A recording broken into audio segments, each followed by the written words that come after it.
Hello दोस्तों, हम आ गए हैं अपनी एक नई वीडियो लेकर। आज की ये वीडियो टीम टीचिंग पर आधारित है। तो टीम टीचिंग क्या होता है उसके बारे में पूरा डिस्कशन हम आज करेंगे।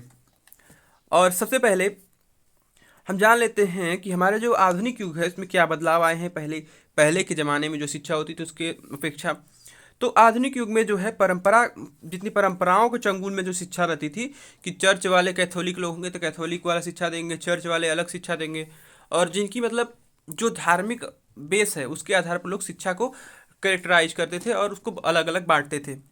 लेकिन अब क्या है कि ये परंपरा के चंगुल से बाहर आ चुका है आधुनिक युग का शिक्षा। तो इसमें थोड़ा हट के नई नई विधियों से बच्चों को शिक्षित किया जाता है। पहले क्या था कि टीचर सेंट्रिक मेथड्स को फॉलो किया जाता था, लेकिन ये हमारा टोली शिक्षण जो है वो स्टूडेंट सेंट्रिक मेथड है। इसमें स्टूडेंट को बेस पे रखा जाता है और स्टूडेंट की आवश्यकताओं के अनुसार या फिर उसके लिए शिक्षा को रोचक बनाने के लिए हम इस तरह की विधि का इस्तेमाल करते हैं। तो सबसे पहली बात हम जान गए कि ये टीचर सेंट्रिक मेथड ना हो करके ये एक स्टूडेंट सेंट्रिक मेथड है जो कि टीचिंग में काम लाई जाती है। ठीक। अधिगम मतलब होता है लर्निंग। लर्निंग कराने में बच्चों को या फिर प्रशिक्षण देने में आजकल जो है मनोवैज्ञानिक और विज्ञान की विधियों का इस्तेमाल किया जाने लगा है। ठीक। मतलब साइकोलॉजिकल और साइंटिफिक मेथड्स का इस्तेमाल होने लगा है आधुनिक युग में अधिगम कराने के लिए या फिर ट्रेनिंग देने के लिए। ठीक। आधुनिक युग जो है यहाँ पे शिक्षण शिक्षण का अर्थ है विज्ञान से। मतलब शिक्षण विज्ञान है, साथ ही साथ वो क्या है, शिक्षण कला भी है। ठीक। तो विज्ञान और कला का सम्मिलित रूप है हमारा शिक्षण, क्योंकि सभी क्रियाओं का जो होता है यहाँ पर शिक्षण में जो चरण आते हैं, जो भी क्रियाएं आती हैं, उन सभी का क्या होता है, निरीक्षण व विश्लेषण किया जाता है, वो भी साइंटिफिक तरीके से। इसी कारण हम कह सकते हैं कि शिक्षण जो है विज्ञान भी है। अब जैसे जैसे देखिए शिक्षा में मनोविज्ञान का जो कार्य काफ़ी बढ़ गया। साइकोलॉजी के जो आइडियोलॉजी थी वो काफ़ी इसमें शामिल होने लगे। इस वजह से क्या हुआ कि जो मनोवैज्ञानिक विचारधारा जो उद्भूत हुई उसकी वजह से शिक्षण हमारा शिक्षक के केंद्र में न रख करके बालक को केंद्र में करके अब दिया जाता है। मतलब अब जो टीचिंग है वो चाइल्ड सेंटर्ड हो गई है। इससे हमारे शिक्षकों का दायित्व जो है बहुत बढ़ गया है, क्योंकि उन्हें स्टूडेंट्स के हिसाब से चीज़ों को करना होगा। जैसे कि हम देखते थे कि हमारे स्कूल में सर आते थे, सर आकर के अपने ब्लैक बोर्ड पर पूरा कहानी लिख के चले जाते थे। हाँ, उनको बच्चों के उससे मतलब नहीं था, उन्हें अपना कोर्स पूरा करने से मतलब था। लेकिन हमारी जो आधुनिक युग की मांग है उसके हिसाब से बच्चों को हमेशा सेंटर में रखना चाहिए। अगर बच्चे की कम स्पीड है तो उसके हिसाब से हमें उसके अनुसार हमें शिक्षण करना होगा। ठीक है। जैसा कि हमने देखा एनसीएफ 2020 में भी ये सब चीज़ें बहुत अच्छे तरीके से मेंशन की गई थी। इसके पहले भी learning without study without burden और ऐसी चीज़ें जो है बताती हैं कि बालक जो है ज़्यादा मुख्य है। ठीक।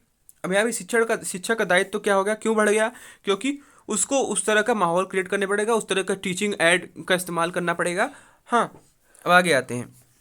तो responsibilities of teacher are also increase in this modern age. ठीक। जैसा कि हम जानते हैं शिक्षक जो होता है हमेशा काफ़ी टाइम से एक ही पाठ्य वस्तु को बच्चों को पढ़ाता आता है। मतलब एक ही पाठ्यक्रम जो होता है उसको हर साल पढ़ाता है बेचारा। ठीक।